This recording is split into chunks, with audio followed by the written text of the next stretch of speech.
我们也希望我们这一场是绝对不会露宿街头的。这演出即将开始，各位准备好了吗？夸一下这位老总。英俊潇洒。你会说瞎话？你见过这样放菜单的吗？我感觉那个下一秒就要放在我的胸前了，这样捶我。说几个人来的？说。我今天能来这儿录，多亏了长得像小鹿。足球场真的太大了，一个足球场到底有多大？相当于一个足球场。高铁上我旁边一对母子，孩子一直在吵，我坐在旁边不管不顾，就太像孩子爸爸了。我觉得高铁还有比较好玩的是那个乘务员，他就说话就特别小声。今天晚饭你需要吃吗？哦，说不用了，谢谢，免费的哟。汤包跟你俩还谈心呢？跟汤包出去玩的事儿别怪我啊。哦，没事没事，你们好好过吧。什么好？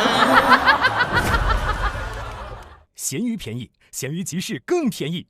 本节目由闲鱼独家冠名播出，自适应喜临门呼呼任性税。本节目由喜临门呼呼联合赞助播出。本节目由长康100%纯粹、长康100%对味的长康纯芝麻油赞助播出。本节目由喜之郎果冻多点关心多点爱指定产品赞助播出。连接你的热爱。本节目由大麦演出联合出品，买票上大麦。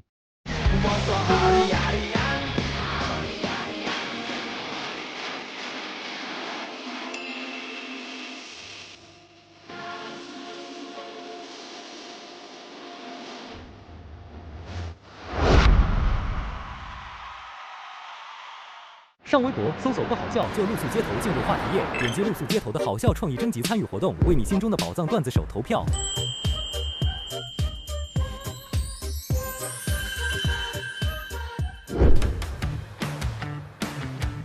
哥哥，你来了！我异父异母的妹妹，切特写。我今天来这个节目就是感受一下脱口秀。我很期待你这次来能够帮我们一下，因为我们脱口秀演员，我发现我们特别没有综艺感，就很影响他们在现场的发挥。其实综艺感这个事儿没有的话，它就是没有。啊，好，那就拜拜。但是我还是可以稍微看看他们有没有综艺感。好，测试一下他们。我们先进。好，已经迫不及待了。让我们来欢迎小鹿和他的双胞胎哥哥登场。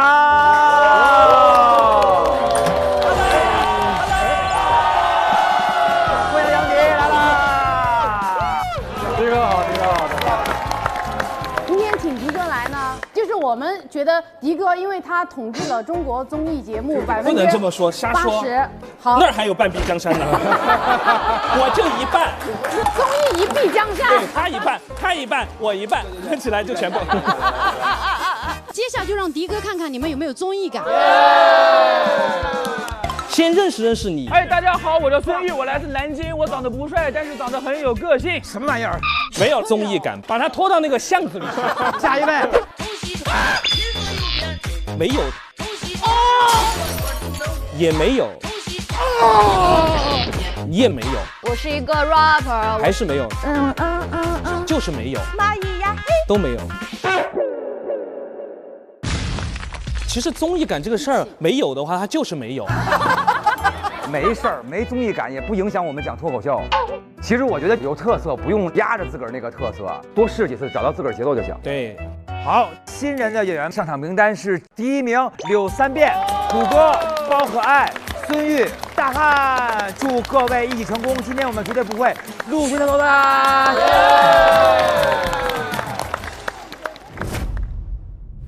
来现场准备。已经受不了了，是不是？必须得开始跳舞了。舞蹈我还是不会，真的唱不下，我连腿都对不上。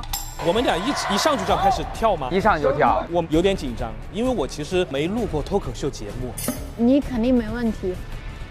让我们有请最犀利的主理人翟佳宁，有请最靠谱的主理人周奇墨。希望大家录制开心啊！有请最热闹的主理人大张伟。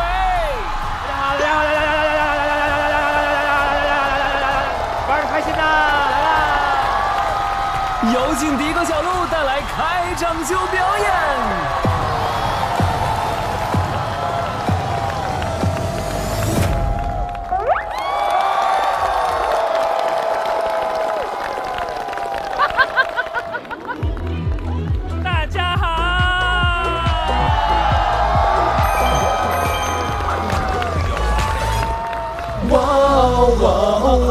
想去不想去，哇哦哇哦哦，没任何原因，哇哦哇哦哦，朋友们都要去冷静冷静，情绪稳定。去不去真的别在意，勇敢拒绝很了不起。想去再去，放心的做自己，朋友们依然会爱你。不去不去，时间留给自己，自由是最简单的道理。谁爱去谁去，反正我不会去，哪怕没有重要的事情。不去不去，谁劝我都不去，我也不会觉得对不起。谁爱去谁去，别再问我原因，有可能就只是不想去。我不去。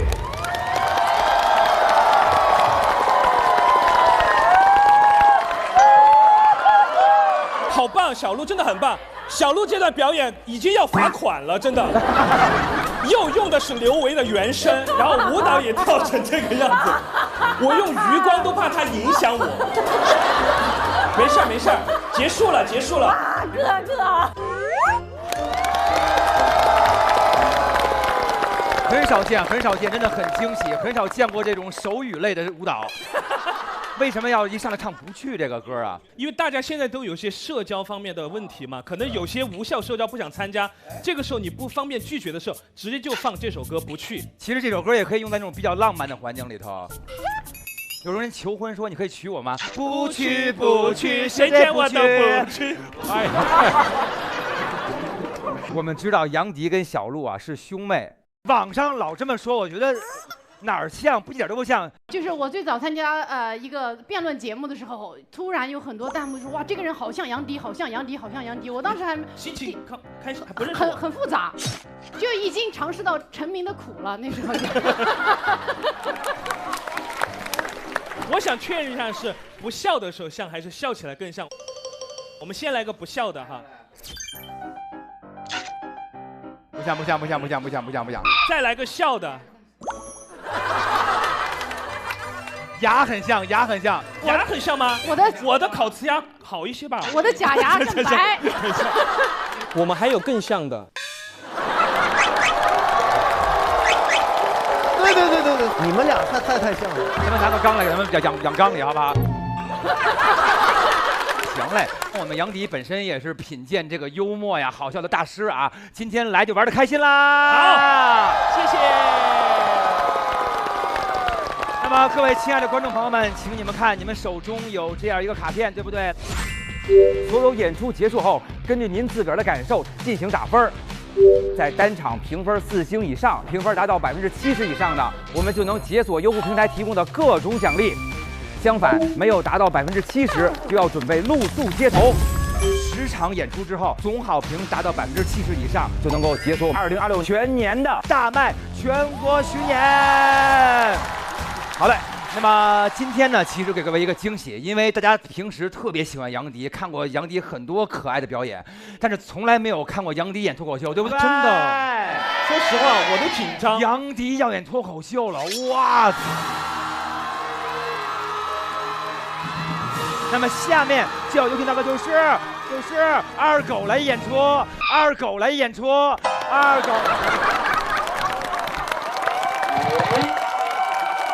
等一下，啥意思啊？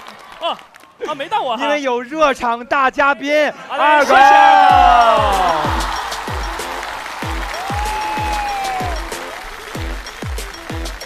OK， 我今天是助演嘉宾，然后也是开场嘉宾，希望各位能够开心。还记得口号吗？我们来喊一遍好不好？来，众所周知，我们一直班的第一班是。OK， 前2期一直在聊爱情，今天我们聊聊工作，好不好？来，有工作的鼓鼓掌，我看一下，有工作的。我没有，我失业了，我们都算没工作吗？对啊，很好，占了一大半。想换工作的请鼓鼓掌。张东要换。让我来看看这些希望找工作的朋友们，我来看看。这个大哥你也找工作吗？我不找工作。您现在做什么工作的，大哥？我做汽车助理。您是做老板是吧？对。你们公司大概多少人大概30-40个。哦，哇，大公司大公司，您最喜欢什么样的员工？有责任心的。可以，那你呢？你想换工作吗？你有责任心吗？有时有时。什么时候有责任心？下班的时候。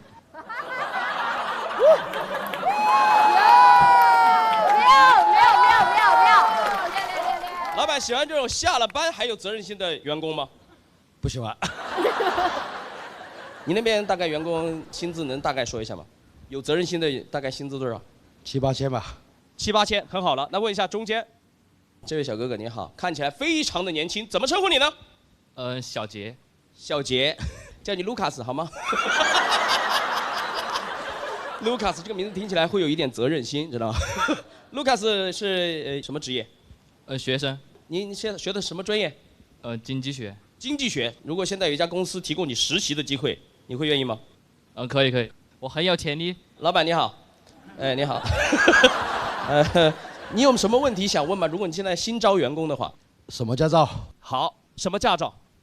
我还没开驾照呢。他没有。没有驾照。没有驾照。你还有潜力？你有个屁潜力！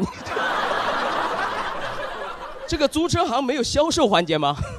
纯就是开呀，只招司机。销售在我手上。销售在你手上，你还管控油水最多的一个部门。那如果是这个男生和那个有潜力股的那个年轻的那个小伙子，你更期望是哪一个来当你的员工？有潜力吧？为什么？有潜力了。谜底就在谜面上。掌声送给这个大哥。特别好，这边来互动一下。这边有想找工作的吗？随便问，来，男生女生都可以。这个嗨，你好，哎，帅哥，有点内向。对。平时性格就是很内向。对。平时。我可以叫你中分哥吗？中分哥好像已经有人有。那叫偏分哥。您之前有工作过吗？有。什么职业？程序员。程序员非常好。现在还在工作中？没有。现在是求职的状态。对。非常好。那你会开车不喽？会呀，会。你说说你的优点，来说3个，开始。我会拍马屁。哎呦，过来，来。哎呦，他说他非常的内向。薪资的涨幅远远取决于就是情绪价值的提供，请用具体的词夸一下这位老总。开始。英俊潇洒。你会说瞎话。大哥，给他一个机会，问他一个什么问题，随便问，看他的反应程度。来，随便问。把发型换一下。他的意思，把你的中分换一下。如果在你的甲方那边出现，就是你的上司让你换发型、改变造型，你是 OK 的吗？那不行。很好。内向，但是有骨气。怎么处理呢？他说你就要换，你这个发型就是不喜欢。那我觉得老板的发型其实好像也……哎，别骂老板！你不。有潜力，兄弟。那大哥，回头让他加你一个联系方式。OK。来，掌声。谢谢2位，掌声送给这2位了啊！谢谢。希望各位不管开心还是快乐，都要找到一份属于自己的工作，好吧？自己喜欢就行。感谢各位今天表演结束。谢谢二狗。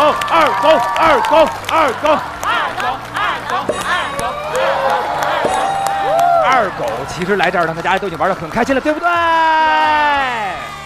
节目现在结束行不行啊？就到这儿了。不可以，因为杨迪要开始脱口秀啦！有请我们的杨迪。那我就去了，真的是没试过。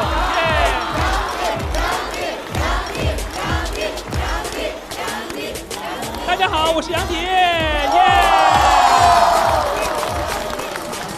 真的有点紧张，因为日常大家看到我的时候，总觉得我肯定讲过脱口秀，对不对？从来没讲过。之前那些都是分享一些我自己的一些故事，而且实际上我认为自己没有达到脱口秀的内核，因为不是我自己说的，是著名脱口秀演员庞博说的。但是如果真的要讲我跟脱口秀有什么关系的话，小鹿，脱口秀大女主。哎呦，我跟小鹿现在已经亲到什么地步了？我跟她老公汤包单独在香港玩过，2个人还去坐了摩天轮。这个事儿你知道吧？这个你不知道吗？他没把照片发给你吗？那天晚上我跟她老公在兰桂坊玩到凌晨4点多。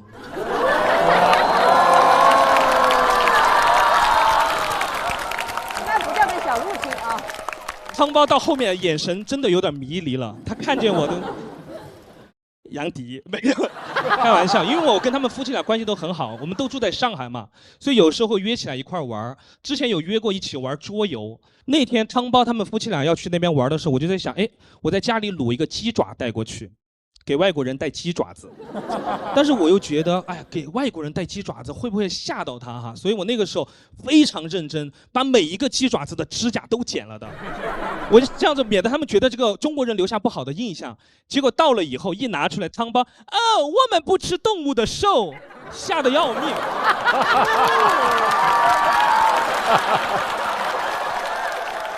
我真的只是单纯想要分享一些美食给大家，因为我对吃的东西非常有研究。这么说吧，我的食商很高，但是我就经常被一些不太会吃东西的朋友搞得非常无语。因为我有个朋友就这样子的，就非常不会点菜。比如说有家餐厅，名字都已经写在那儿了，你就知道应该点什么了。牛腩王，点什么？点牛腩嘛，对吧？我们一行几个人，每个人都点的是招牌牛腩捞面。我那个朋友看菜单，第一页他永远不看，我也不知道为什么，直接招牌菜翻过去，老板，鱼丸粉。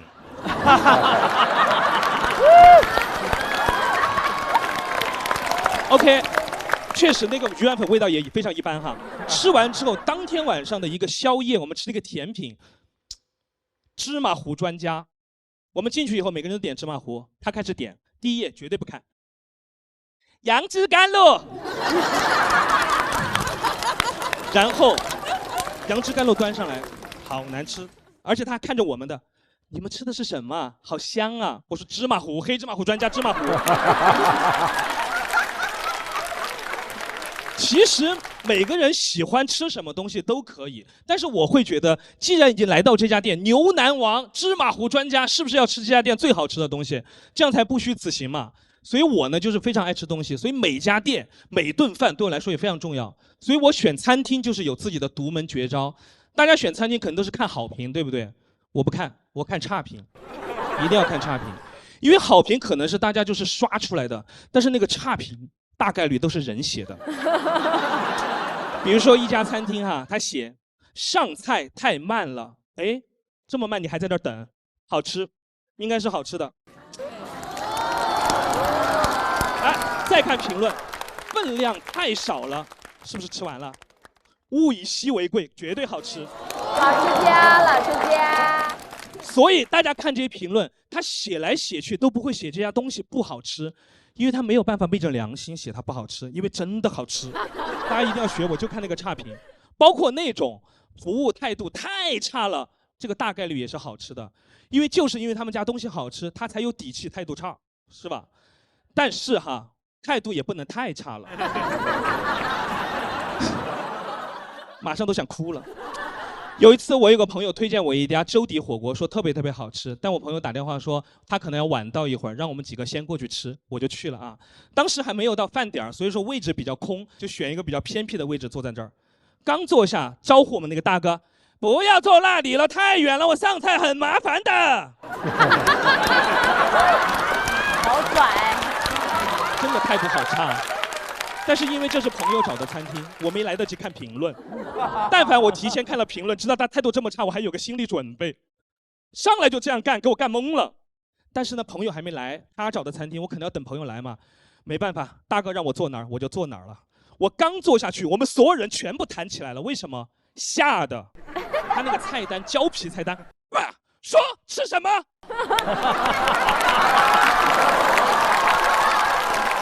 你见过这样放菜单的吗？我感觉那个下一秒就要放在我的胸前了，这样捶我，说几个人来的，说不说吃什么？这种感觉，我当时真的就上脾气了。说实话，因为态度太差了，实在受不了了。我说大哥，你什么态度啊？大哥态度比我还差。我什么态度？我不就是问你吃什么吗？怎么啦？马上就要干仗了。旁边一个阿姨马上把那个大哥拉了一把，那个大哥骂骂咧咧就上2楼了。那个阿姨说：“小伙子，不要跟他生气，今天老板一大早让他去送外卖了，今天还下雨，他心情不好，你们快点菜吧，我们家很好吃的。”我真的很想吃，真的吃不下去，因为那个大哥还在2楼还在骂我，我真的受不了了。我说：“阿姨，我知道你们家很好吃，我也很想吃，但是我不敢吃，我怕他给我菜里面吐口水，因为真的得罪，就是很担心这件事情。我想投诉，你们老板在吗？”话音刚落，老板马上：“我在，什么事，小伙子？”我说：“那个老板，刚才我们来的是那个大哥脾气非常差，他让我们坐在这个位置，让他怎么说？所以这样子，老板我不吃了。”一番输出哈，结果那个老板，好的，小伙子，我知道了。老刘，你现在马上卷铺盖馆走人！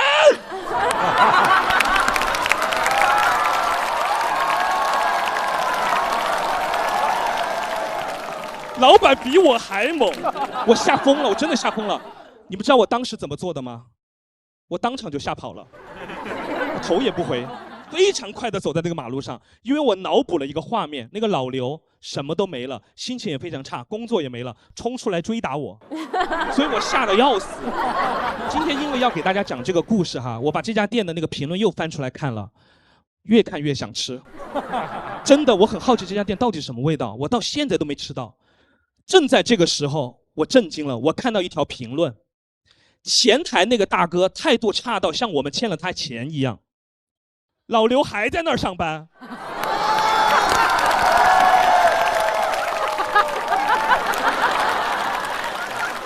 不是说老刘卷铺盖走人了吗？等于说每天都要演这场戏，是不是？一般讲到这里，脱口秀演员应该会看似讲这个故事，其实有一个内涵的故事，大家去悟。我不知道应该怎么结束，因为我的故事到这儿就结束了。如果按照我的结束的话，我应该会这样结束啊。有句话要送给老板和老刘。老板，老刘，你们都骗了我。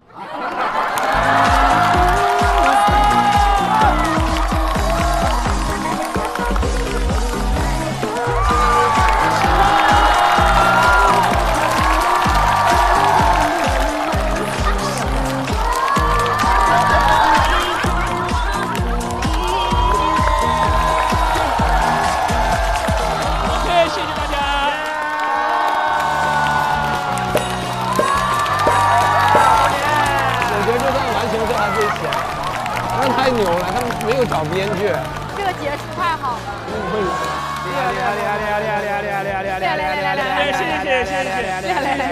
不容易，不容易。哇塞，刚才这一段火星情报局真不错，加长版火星情报局有什么感觉不一样的啊？因为之前确实在火星情报局也分享了很多自个儿的故事哈。但是我们讲故事的时候，其实中间可能有一些插话什么的，一来一回，然后互动啊什么的。对，第一次这么急切的希望有人跟我互动，发现没有，赶紧继续往下讲。刚才这一段特别像你说完之后，刘维接着跳舞，就是就是这个节目的流程，就怕打不住底，赶紧来段依赖摇。脱口秀就是大家都是哈，就是说自个儿生活中那点事儿。对，而且杨迪老师在台上那种游刃有余的劲儿，感觉很多演员真是很难比拟。哎，我也在调整，在适应。还好我跟小鹿长得像，学了点他的经验。什么？但跟汤包出去玩的事儿，别怪我啊。哦，没事没事，你们好好过吧。什么？哎，汤包中文怎么样啊？中文还行吗？哎，我发现汤包跟你俩还谈心呢。啊，聊了很多有的对，没的。他跟我讲，因为一般迪哥日常生活当中也非常的综艺，他一直在逗大家笑。后来汤包又跟我讲，哎，迪哥很认真的跟我聊了很久的天。我说很有可能，因为我跟他待的时间实在是太长了，所有的笑话都讲干了，只能谈心了。那个游天轮啊，实在是大的那种，是吧？我没有想到那个摩天轮50分钟。那你上面给他猜歌啊，你的曲库全都来了。对，专门看夜景的，上去不动了。我是你爹，你是我儿子，那个就开始跟他玩。对，是不是英语口语都变得好了？变好了。行嘞，咱们再次掌声送给杨迪，谢谢。脱口秀首秀成功。哎，那么下一位人呢？翟佳宁啊，知道你本身要讲脱口秀，因为他知道你的效果一定非常炸。因为翟佳宁是谁？他是冠军，对不对？冠军就要挑战最难的，所以下面就要有请到我们的最强主理人冠军翟佳宁。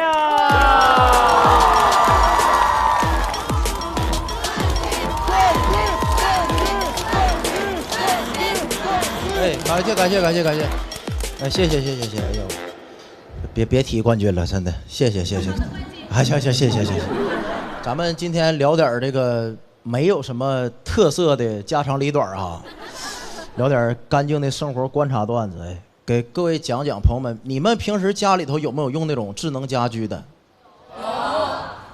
我就不太理解现在这个智能家居，朋友们。我真的去年去我一个朋友家里边做客，他家就是那种全屋定制智能家居，我一点都不夸张，他们家就是走到哪儿自己就亮到哪儿，走哪个屋门自己就开了，一进厨房门自己就关上了，跟《盗墓笔记》一样。我走完一圈，他还问我：“你感觉咱们家怎么样？”我说：“我感觉你家有脏东西，你家。”他们家朋友们给我的感觉，两口子在那屋里就是其乐融融、机关重重，真的。朋友们，真的，我对这个电器是有我自己的理解的。我喜欢传统电器，我感觉这个电器我摁开关开了，它叫电器；不摁它自己开，那就是陷阱啊。而且你发现没有，这些东西一旦联网都有名字，一般都叫小什么玩意儿，全是叫小，没有叫大什么玩意儿的。他家的晾衣架叫小晾。镜子叫小镜，我对他家三项插座喊了半天，他没搭理我，没搭理我。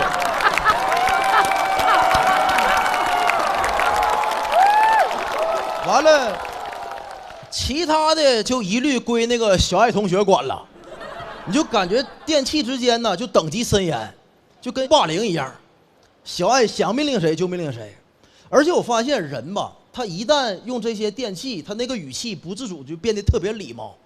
上一秒还跟你骂那个混蛋，下一秒想看电视，小弟请把电视打开好吗？下一秒小优请开空调，什么感觉？就东西全是他花钱买的，我感觉他搁他家里说的不算，而且那东西十分灵敏，不注意就触发了。我在他家刷着短视频，好好的凤凰传奇，是谁在唱歌？旁边来一句：“哎，我在。”就是稍不注意就会惊动某一位家用电器。给各位介绍俩，哎，你们用过智能垃圾桶没有？没有。无所谓了啊，咱们就叫它小垃圾吧，好吧？小垃圾很有意思，就是一个垃圾桶一扫它就自动翻盖儿。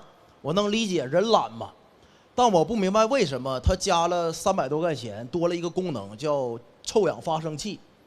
我说臭氧发生器有什么用？他说关上盖以后能给里边的垃圾杀菌，这就触及到我盲区了。我说啥意思？一会儿咱还要用是怎么的？就给垃圾个改过自新的机会。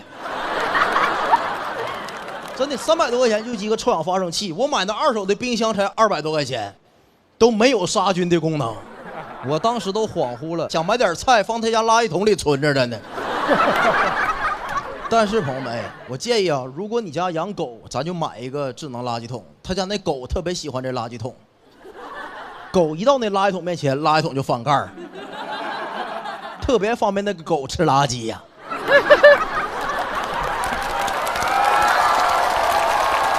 而且还杀了菌啊！当时就想明白，这垃圾桶是给狗做预制菜用的啊。养宠人士非常有共鸣啊！最不理解的没有之一，朋友们，是现在那个智能马桶啊，我不知道，咱们就叫它小马吧。小马也很神奇，是智能马桶一到面前就自动翻盖，有一带语音功能，你们见过没有？他家那就是一边翻盖一边对我喊欢迎光临。当时吓得就差点憋回去了。而且你发现没？现在马桶翻盖之后，池底下有灯泡会发光啊，会发光。朋友们相信我，我活了31年。见过翻盖之后能发光的东西，只有中华小当家做的菜。好有年代呀！年纪了。传说中的厨具打开才会发光。朋友们，我都想了一下，我要是爱迪生啊，看见马桶底下有灯泡能发光，我都得抽根烟缓2礼拜。那么你想，爱迪生老师150年前呕心沥血发明电灯，为了什么？为了给咱们人类照亮黑暗，提供光明。150年后，人类用他的发明造马桶。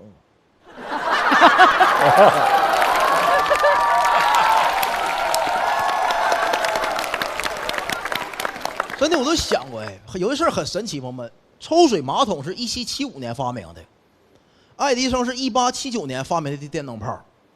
他前32年都是摸黑蹲马桶的，没想到有一天他发明电灯泡之后，咱说这玩意儿放头顶上就行了，没想到150年后人类用他这玩意儿在马桶里打追光，知道吧？朋友们，你知道这智能马桶啊，它不了解我的需求。我感觉朋友们，真正智能应该是那种能自动适应你各种状态的东西，对，就像洗临门。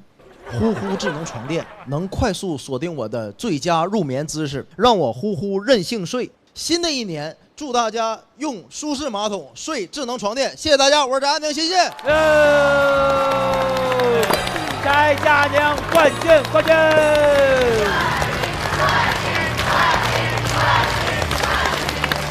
啊，厉害厉害厉害啊！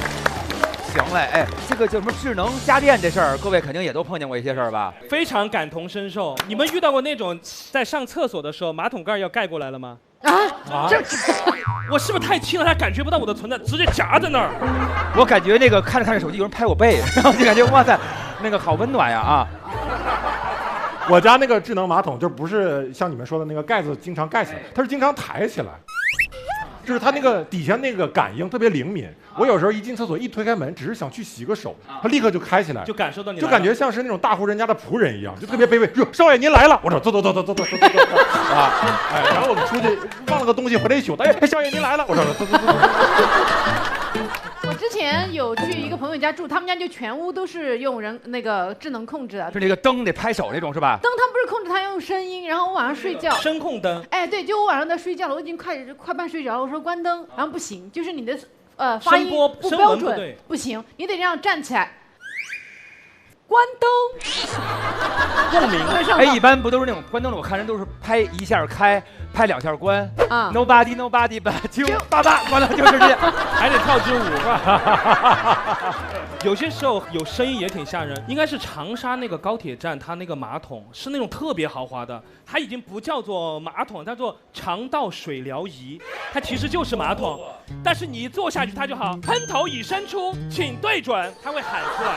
它是2个房间，旁边有隔间。他说：“好的，喷头已使用完毕，您可以愉快的使用了。”喊出来，我就感觉隔壁听完这段语音以后，就要听你是不是愉快的上厕所了。你误会了，这个话就是隔壁在喊，真的假的？神经病！纯人工是吧？这声儿怎么感觉这么真着啊？就是隔壁那人喊的。我说有时候有点生化。好嘞，各场已经全部结束，接下来欢迎我们的新人演员，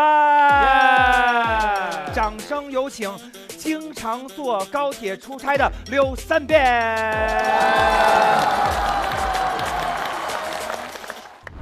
这个稿子是一个非常稳的段子，如果这套段子出问题，那我的工作可能就出了问题。我希望拿出比较好的作品在咱们这个舞台上，我也希望用它来给我们这场演出开一个好头。掌声有请经常坐高铁出差的刘三变。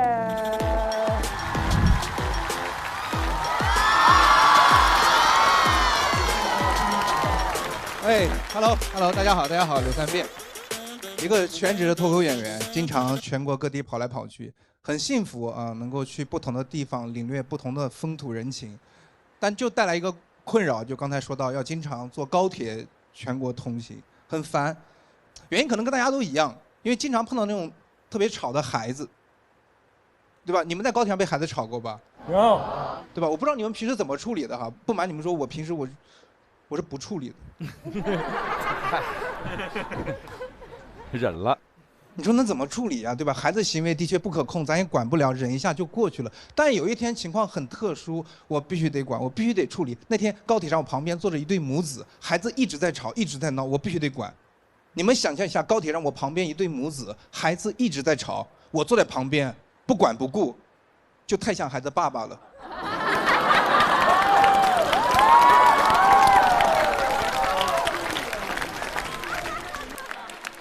我说你管一下呀！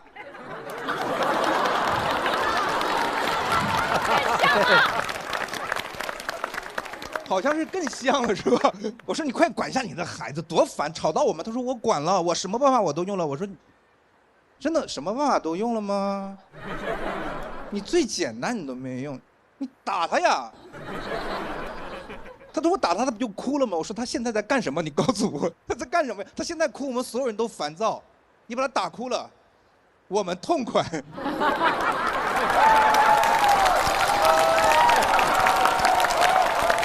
孩子自己笑得也很开心。开个玩笑，孩子还是不要打。高铁上只有熊孩子，没有乖孩子，也有乖孩子，但我们都忽略乖孩子，没有人夸乖孩子，对吧？我觉得吐槽熊孩这种行为这么频繁，是因为在网上发生的是一群对孩子缺乏耐心的人，对吧？你想想，如果是我妈那样一个60岁特别喜欢孩子们，他们会吐槽？不会吐槽，他会夸的，说你看这孩子一路蹦蹦跳跳，对吧？又吵又闹，多可爱，这就是活力。你看旁边这个年轻人一脸死相。有的人20岁就死了，到80岁才埋葬。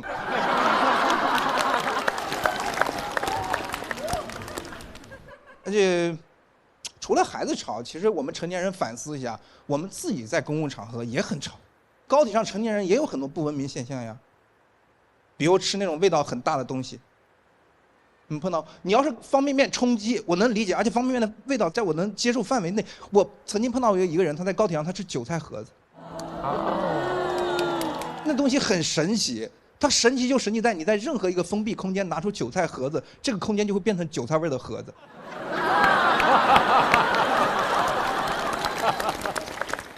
当然，我对韭菜盒子没有任何成见，我也喜欢吃韭菜盒子，韭菜盒子好吃，好吃难闻。所以我觉得你在高铁上你想吃韭菜盒子，那你就得多带一点，给我们每个人都分一个。咱们一起吃，对，这样封闭的高铁车厢里面味道会更大，但这味道是我们一起营造的呀，我们每个人都参与其中，每个人都贡献了自己的力量了呀。我觉得在高铁上吃韭菜盒子只有一种可能，就这人他活得很憋屈，活得很压抑，他想做点什么，他想反抗，但他知法懂法，他又比较理智，比较克制，他排除了很多违法犯罪行为以后，选择在高铁上吃韭菜盒子。除此以外，成年人在公共场合还会给你提出一些没有边界感的要求，比如说换座，我很讨厌换座。我很多时候座位角度调好了，然后东西都放了，我想睡觉，然后就过来换。你要是家人需要照顾的话，我会毫不犹豫换座，不是不近人情的人。但往往提出换座的，都是小情侣，小情侣手脚健全，你们需要照顾什么呀？你们需要照顾一下我们情绪。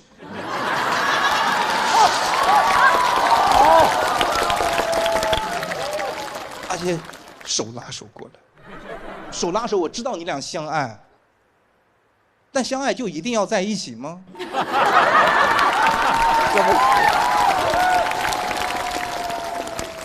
有点距离不好吗？距离产生美，小别胜新婚，多甜蜜，是不是？而且拉着过来给的理由很霸道，不由分说，说能不能换个座位？我想跟我对象坐一起。你想就换呀，我还想呢。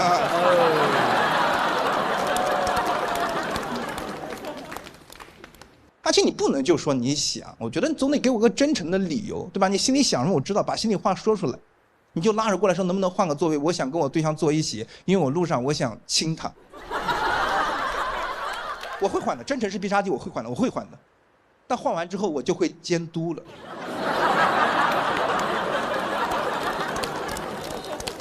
而且长途换就换了，我知道你俩接受不了异地恋，那为什么短途也换啊？平时住在嘉兴，去杭州演出23分钟，23分钟也要换座位吗？朋友，23分钟也没有分开过吗？你两口都没有分开23，你两口干将莫邪呀？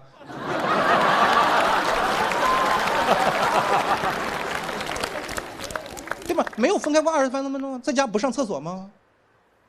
就那么通畅吗？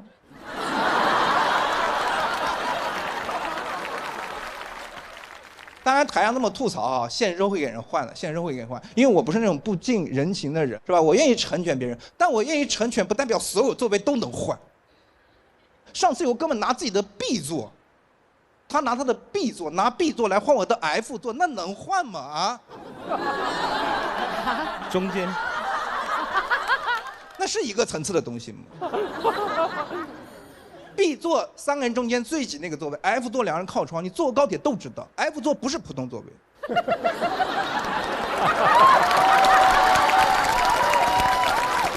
F 座最舒服了，我觉得 F 座是咱们老百姓自己的1等座。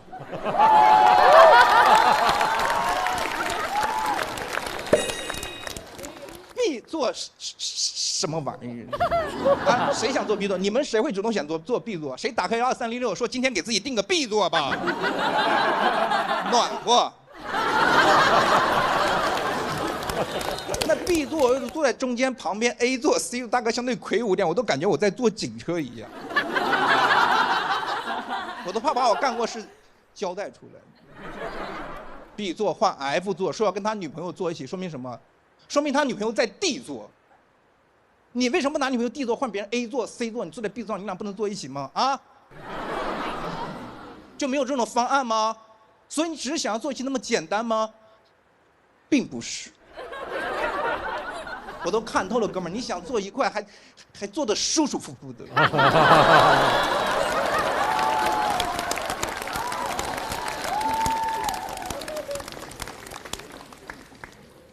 B 座不能换 F 座，往心里去了。B 座不能换 F 座，这是原则。我个人觉得这个得写进法律里头。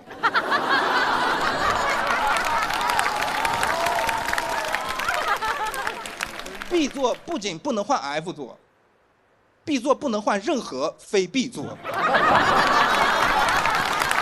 最烂的座。B 座换任何非 B 座都相当于升舱，那得给人加钱才是。不过我那天，我最后还给他俩免费升舱了，因为我不是那种，对吧？我说了，我怕扫别人兴，人家都提出要求了。还有一方面更重要，就是我怕我坐在 F 座，我路上想上厕所 ，D 座不让我出去。完了我就坐在 B 座上，我旁边 A 座、C 座大哥，非常的魁梧。我坐在 B 上越坐越难受。越做越憋屈，我越做越压抑，我想做点什么。我拿出了韭菜盒子。谢谢大家，3遍。哎，这个真好哎，他段子好好。他是纯那种京剧，很适合线上。谢谢刘3遍，恭喜爆掉了！谢谢刘3遍。柳3遍这一段大家听着好过瘾啊！观众鼓掌鼓的那太多了。哎呀，笑多了是不是？我有那么多事儿啊！不是真的，就是以前这个段子没有这么多掌声呢。可能今天坐 B 座的人多。迪哥这是正 B 座的，我这绝对是 B 座，还好没有那么挤，可能是商务 B 座。商务 B 座。观众太好了，谢谢你们，谢谢你们，谢谢。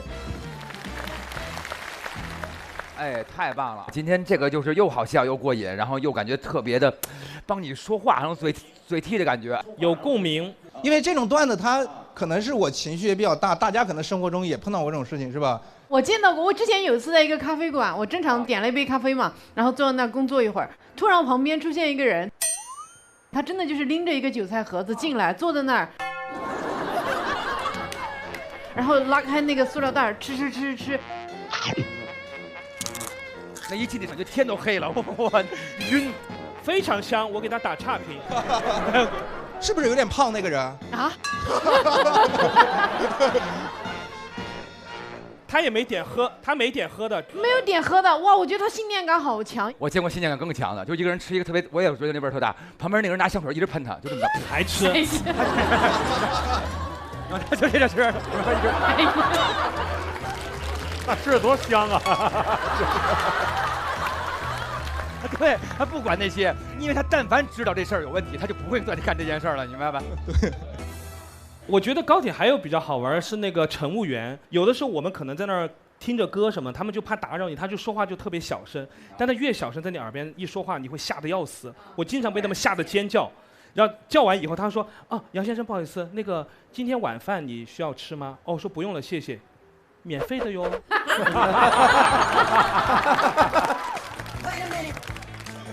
为什么要在我这加一句免费的哟？平时看我讲那种故事，觉得我很爱贪小便宜，免费的哟。我当场就说啊，来一份，免费。我说也不吃，也不吃。行嘞，刘三变，我觉得你的这次演出给我们争得了不少的星数，所以感谢你的演出，谢谢，谢谢，辛苦了，三变。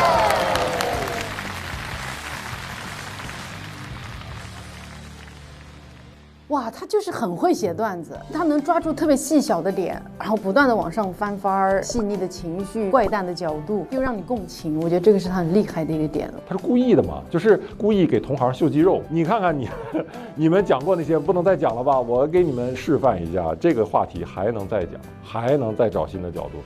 哎，我真是很佩服他。闲鱼便宜，闲鱼集市更便宜。本节目由闲鱼独家冠名播出，自适应喜临门呼呼任性睡。本节目由喜临门呼呼联合赞助播出。本节目由长康100%纯粹、长康100%对味的长康纯芝麻油赞助播出。好的，下面让我们掌声有请来自山东的朋友。今天我讲段子的目的不是为了真的说多炸场，就是我想把这个段子有一个最好的表演状态。上台前我尽可能的让自己放松。这样才能在台上讲出节奏和梗。有请我们的楚哥。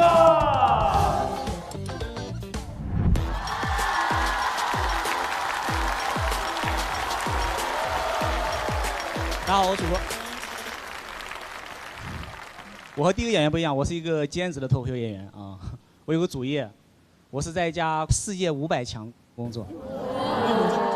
没有开玩笑啊，100强。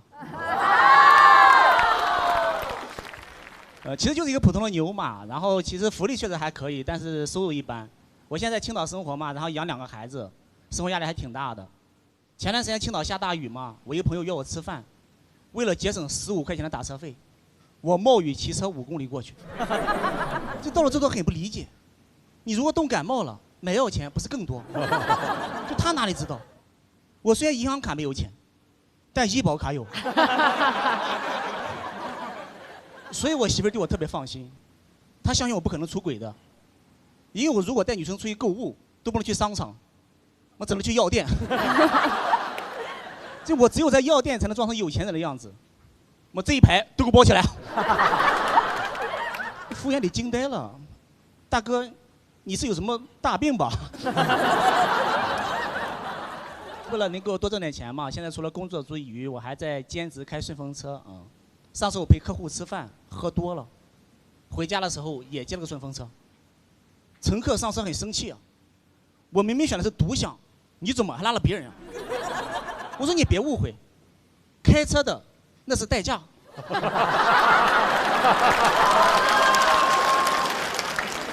那代驾也懵了，你喝多了还接顺风车？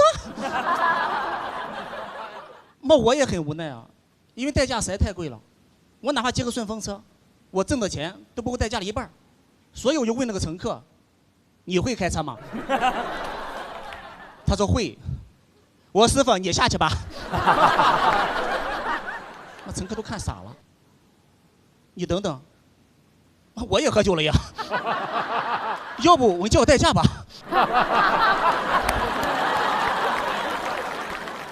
所以我现在虽然不算很富裕，但是其实我小时候差点成为富二代的啊。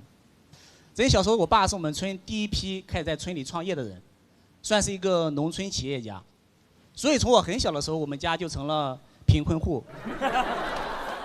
所以我印象很深，有几年每年大年30都有个老头去我家要钱，他到我家也不说话，就拿个椅子坐在我家堂屋正中间，一坐一整天。当时我还不知道他是谁嘛。然后下午从外面玩完之后回家，我也不敢跟他说话，因为我爸上午还说要去山上请祖宗回家过年。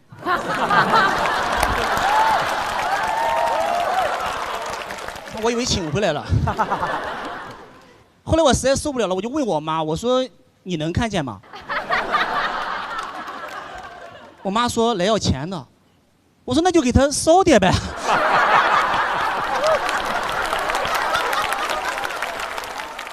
真的几年我都买不起新衣服，我穿的都是我姨奶奶从东北寄来的2手衣服。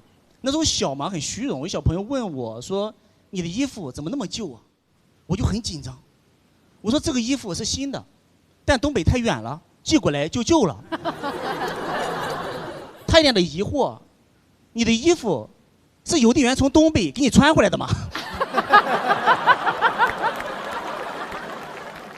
所以我是小学5年级的暑假，我姨奶奶第一次带她孙子去山东，我和她孙子一块玩，真的特别的自卑，因为那个孙子啊，他一直给我炫耀，看新衣服，哎，你怎么穿我衣服啊？我那时候就特别受挫，特别受打击，我那个时候就暗暗的发誓，我想，你牛什么牛？你等着，你那个衣服早晚也是我的。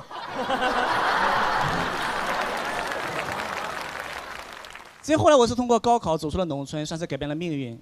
其实我真的想过，如果不是因为高考走出了农村，我可能都娶不到媳妇儿的。因为那个时候在农村，你如果想娶媳妇儿，你如果只有帅这一个优点是不够的。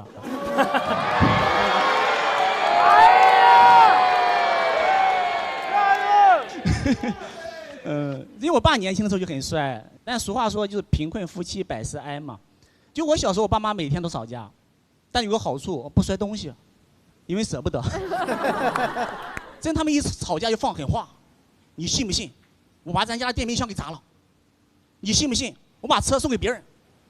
我在旁边听了一头雾水，这吵架呢，还许愿呢？因为这些东西我家都没有。但有一次我妈实在气坏了，她没有说话，把我们家唯一的一把茶壶给摔了。我爸看我妈摔，他也要摔，气呼呼在屋里走，他抱起了黑白电视。我又放下了，拿起了茶杯，也放下了，最后抱起了我幸亏也放下了。最后来实在没有办法了，他从地上捡起了茶壶把手，又摔了一次。摔完2个人都后悔了，让我帮他们拼茶壶。真当我大半夜和他们一块拼茶壶的时候，我甚至在想，还不如摔我呢。因为真的很穷嘛，在农村是没有什么存在感的。你像包括我奶奶对我们家都很忽视，我和我奶奶都在一个村儿，但在大学之前，我对她的印象几乎为0。可能因为她孩子太多了，就我奶奶有9个孩子，然后我爸混得又不好，所以就不得宠。所以直到我高考考了我们全村历史最高分，我突然间天降奶奶。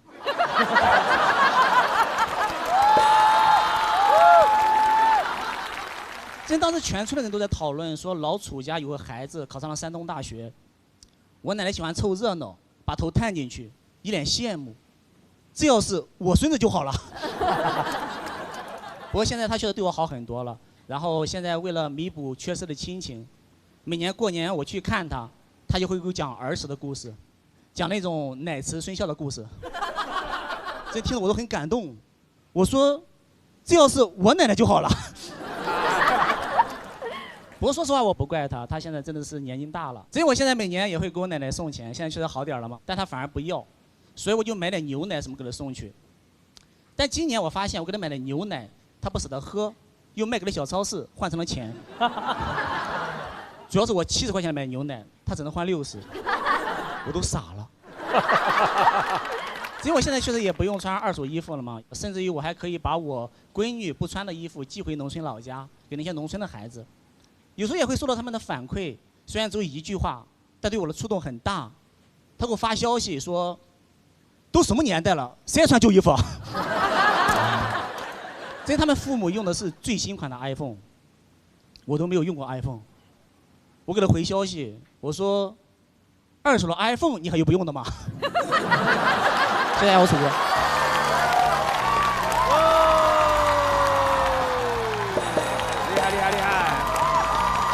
谢谢。很好听，就是娓娓道来，然后突然中间有夹杂一个笑点，非常让人有听得下去的欲望。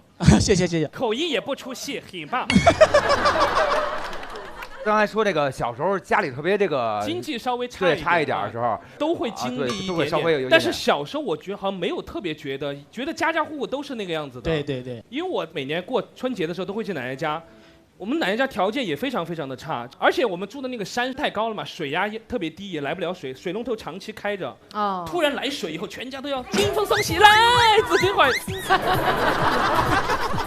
真的就很缺水那种状态。我奶奶家到什么地步？因为我还有个妹妹，爸爸妈妈、妹妹还有我们4个人睡一张床啊？怎么睡？落着睡吗？就这边睡啊？爸爸最下面嘛，什么？不要落着睡，床还是正常的床，不是一家4口睡一个单人床。而且农村那个被子，不知道为什么它里面塞了什么东西，好像是玉米粒，特别重，特别重，泰山压顶一样。我有的时候我说，妈妈妹妹，我想侧个身，1、2、3，全家要举个重，然后你们家盖石头特啊？别重，哎呦，劲儿大一点，再一下来肩膀折了。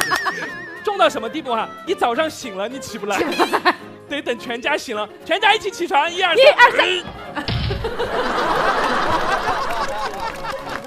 好嘞，感谢我们楚哥，希望越来越好，谢谢您。谢谢大家，谢谢大家，谢谢。